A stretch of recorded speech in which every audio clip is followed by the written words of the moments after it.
Hello, everyone. Welcome to the Mindset Mentress Podcast. This episode is going to be a little different because I am going to be sharing with you things that I've learned from this book, Ikigai, The Japanese Secret to a Long and Happy Life. I actually started reading this book beginning of the year, and I was in a mind space where I was really trying to understand what it means to live in purpose, how to find your purpose, how to ground yourself in that purpose. And this book was recommended to me by one of my friends, and I picked it up. I've been reading it for the last 2.5 months. And I usually share with you and I tell you guys to read certain books, but I never really go into detail about what each of those books mean until today, where I feel like sharing what I've learned in this book, specifically the 10 principles of the Ikigai, which I'm going to be sharing with you, is really a way for us to self realize how to live a long life, but then not just be long for the sake of living a long life, but for the long life to be a happy long life. So basically, the authors of this book, they traveled across Japan to specific blue zones. And if you guys don't know, blue zones are basically certain places in the world where people live over 100 years old. And Japan being one of those countries where this one small town, people live over 100 years. So the authors of this book have traveled to those places and interviewed people in those towns, trying to figure out what the answer is to living a long, happy life. Specifically, in this episode, I want to summarize to you what those 10 principles are. And I hope you guys do go and actually pick up this book in real life and, give it a try yourself. I will link the book and all the details of the book in the description. But let's just talk about the 10 principles. And this is a very Cliff Notes version of the entire book. There's obviously a lot more knowledge that's hidden within the book, and especially the authors that go into detail with interviewing certain members of these blue zone areas and just getting their perspective is absolutely phenomenal. And the way that they presented it within the book is amazing. But for this episode, it's going to be a quick review of the 10 principles of the Ikigai. To start off, what is the Ikigai? According to the Japanese, the Ikigai is the reason for living, as we call it in the West, a purpose, but they also don't attach this value of purpose to money and success. They tend to look at purpose as just something that gives you joy every single day. And I know in the West and with capitalism, we always tend to attach a value to our purpose. If we are living in our purpose, and that purpose, for example, if it's art, is not giving us direct money or some kind of metric to measure that success, we tend to not go as fully or deeply into exploring that purpose. But the Japanese say that we shouldn't be doing that. According to the Japanese, we all have something, a gift within us that we can use to practice every single day, whether it be a hobby, a business, just something you do for fun. Everyone needs to find their thing that comes to them easy, that feels easy, that puts them in a flow state, and to practice that till the end of it. The authors have come up with these 10 principles to help us better understand how certain people are able to live over 100 years old and also in the process be healthy and are also happy in that 100-year long journey. I mean, you don't want to live 100 years and not feel healthy in your body and not feel able. So these are the 10 principles that the authors have come up with based on their research of surveying and interviewing people who have lived over 100 years old. Having said that, let's go into the first principle of the Ikigai. The first principle is stay active and don't retire. So basically, the first principle is telling us to always be in a place of pursuit, always be in a place of finding your purpose or practicing your purpose, and always be in a place where you're doing something that gives you joy. Even if it's to like go out and, water your plants, if that gives you a sense of joy, do it every single day as long as you can. As long as you can keep working towards something, don't let that go, because that having that sense of purpose, having that sense of staying active, whether it be for your mind or your body or for your soul, whatever feeds your mind, body, and soul every single day, don't ever stop it and practice it as long as you can. Number two, take it slow. Being in a hurry has never been of service to us. I know that we're living in a time where we feel like we need to rush to the next thing. We need to rush to make it to that goal. We need to rush to our success. But the reality, according to the Ikigai, is to walk slowly, because when you are slow, you are steady, and that will take you farther. The third point is don't fill your stomachs. And this is when they talk about the 80% rule, where they say you eat your food, whatever meal it is, always eat till you're about 80% full. And how do you know you're at 80% full? Is that they say that you should still feel like you're a little hungry when you stop eating. There is a time gap between when your stomach is full and then when your stomach is able to communicate to your brain that it is full. So in that time space, in that time gap, sometimes we tend to overeat, which is obviously not a good thing. In order for our bodies to function more healthily and be able to give us more for what we require of it, according to the Ikigai, you should eat to about 80% full, which means you are still a little hungry, a little bit hungry after you're done eating. Number four, surround yourself with good friends. We all know this, but we tend to sometimes choose people to keep around us that are probably not the most healthiest for us. And according to the Ikigai, we need to keep friends around us who feel like medicine to our souls, who are not toxic. We need to keep people around us who bring out the best in us, people who speak light and positivity into us, people who really truly want to see us succeed. These are the people you need to keep around you. And I made a whole episode about people you should stay away from. That's one of the episodes. It's episode number 17. I'll tag it at the end of this video, but go watch that video because I've had people come back and tell me that, hey, this video was so helpful in understanding how to differentiate toxic friendships versus, or toxic people versus tonic people, for people who are more of like medicine to us. So go watch that. And yeah, so that's number four. Keep people around you who are like medicine for your body, who you feel good around, you feel confident around them. Number five, get in shape for your next birthday. This is actually a really interesting one because I know like we all, and for the first of the New Year's, right? We're all like, oh, we're gonna get in shape. I'm gonna go to the gym, and we say all these things, but you can really start that process at any time. I actually want to get back on track with my fitness journey. I am not really going to wait till the next New Year's or till the next big day. I am going to just pick a day and start. And that's what I would recommend for everyone watching this. Like, you don't have to wait for that Monday or for the New Year's or the first of the month to start your fitness journey. And the reason they say get in shape is because their basic understanding of saying get in shape is not so you can get your abs in check and get, the perfect body. They simply want you to just move your body.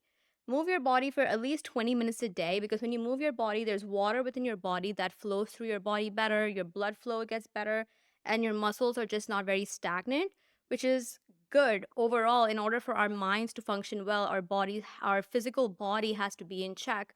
And only if our physical body and this vessel that we're in is taken care of properly, we're going to be able to allow our souls to do what it needs to do in living this life. Number six is smile. And I love this one because did you know that when you smile, the way that your facial muscles move, it signals the brain into thinking that you're having a good time. So what does this mean? This means that when you just smile more, your brain is tricked into pumping feel good hormones into your body, like dopamine, serotonin, and all these other endorphins that make you feel good. Automatically, as a result, your cortisol levels, which is a stress hormone, is lowered, all by the act of you just choosing to smile. So, next time you're having a bad day or next time you're not feeling so good, I just want you to smile. Just smile and trick your brain into sending you feel good hormones that will instantly just make you feel better and will give you more clarity into doing what you need to do to get back up on your feet. Number seven, connect with nature. And if you really think about it, right, as humans, we are part of nature. We never, in the beginning days of time, we never had like a house or shelter the way that we did have shelter, but we didn't have it in the way that we do today, right? So connecting with nature, because we are inherently part of nature, we have to get outside more, man. We just have to get outside more. I know when I'm traveling, which I do quite a lot, I am more outside. But I realized when I'm back home in New Jersey, I don't connect with nature as much. And I've been trying to get really good at it, especially right now in the wintertime. It's so cold outside, and I just don't have it in me to go out as much. But when I can and when I really want to, I just go for walks. I just go for walks. It's nothing crazy. I'm not I'm not trying to like burn intense amount of calories. I'm just going out for a walk. Sometimes I walk on the grass bare feet. I know it's not probably not for everybody, but it's a very cooling technique. Don't do it in the wintertime, in the summertime. It's a very cooling technique for your body to connect more to physically connect to the ground and to ground yourself. And then just taking in deep breaths while you're walking, just trying to listen to the birds and listen to the air and the wind around you. It's just simple ways that you can connect to nature. It doesn't have to be crazy. The most I've done it for is maybe an hour, and the least I've done it for is at least 10 minutes. Just 10-minute walk, if that's all you can do. Just go outside for a walk, just take some deep breaths, and you will feel better. You will instantly feel better. Number 8 is give thanks. And I always talk about this in the podcast, right? We always talk about giving more gratitude and showing more gratitude for what we have. Thinking about the fact that you are just alive, thinking about the fact that you have a healthy body, thinking about the fact that you can go for a walk outside and you're not in a war torn zone. Just thinking about the most basic things that we have: food, clothing, shelter, water. It not only grounds you, but it also makes you feel very human. And it also really humbles you. It really, really humbles you when you realize that there are people out there that will not have a meal to eat tonight, when you know that there are people that are sleeping on pavements, when you realize that people don't have a warm jacket, when you realize that people can't see, there are people who can't hear, there are people who can't walk, just the five basic senses even a lot of people don't have. So just giving thanks to everything that just makes us human in this lifetime that we have, just giving thanks to that is such a humbling feeling, and it keeps you grounded and it brings you back to reality. Giving gratitude and feeling good about your present moment is something that you absolutely need to be able to live a better life. But you can't build a better life without feeling and accepting everything that you have in your present. So, number 9, this is live in the moment. Again, it goes back to everything I've already discussed. And specifically, this living in the moment talks about regretting your past decisions and being afraid of the future. The reason that we can remember our past is so that we don't repeat the same mistakes. That is the only reason that the past exists. Of course, there's in the past there's going to be good memories, bad memories, traumatic memories. There's going to be everything, right? The day you are able to look back at your past and have nothing but gratitude for it is the day where you can tell yourself that you are fully in the present moment. And the same for the future. You can't be afraid of it. A lot of the times, something that keeps us from going after our dreams is the simple fact of being afraid of what that would mean. In order to get to our dreams, we have to step into the unknown. And when we step into the unknown, a lot of times we do risk failing. And when we fail, we're afraid of how we will be perceived by the world, or we're afraid of if we fail, that would be the end of us, where we'll never be able to get up again. But the day you're able to have so much confidence in you that regardless of what happens in the future, I'd rather die trying, when you get to that point, you will be in the present moment. Okay? Stop regretting your past, make peace with your past, and make peace with the fact that that was all teaching you something, even if the lessons were not very conscious, even subconsciously, maybe it was teaching you something. Make peace with your past and trust in your present that you have all the tools you need to get yourself to a great future. And number 10, that is follow your Ikigai. And I'm going to read this exactly word for word because I want to make sure that the message is said in the most right way as possible. Okay, so number 10, follow your Ikigai. There is a passion inside of you, a unique talent that gives meaning to your days and drives you to share the best of yourself until the very end. If you don't know what your Ikigai is yet, your mission is to discover it. Isn't that amazing? It's saying that we all have something, a unique something, gift inside of us that only we can do the way we do it. There's literally no one else on this planet that can do this one thing that only you are here to do. Believe it. When you believe that, you're going to then live your every single day with that purpose, with that ikigai, with that mission in your heart.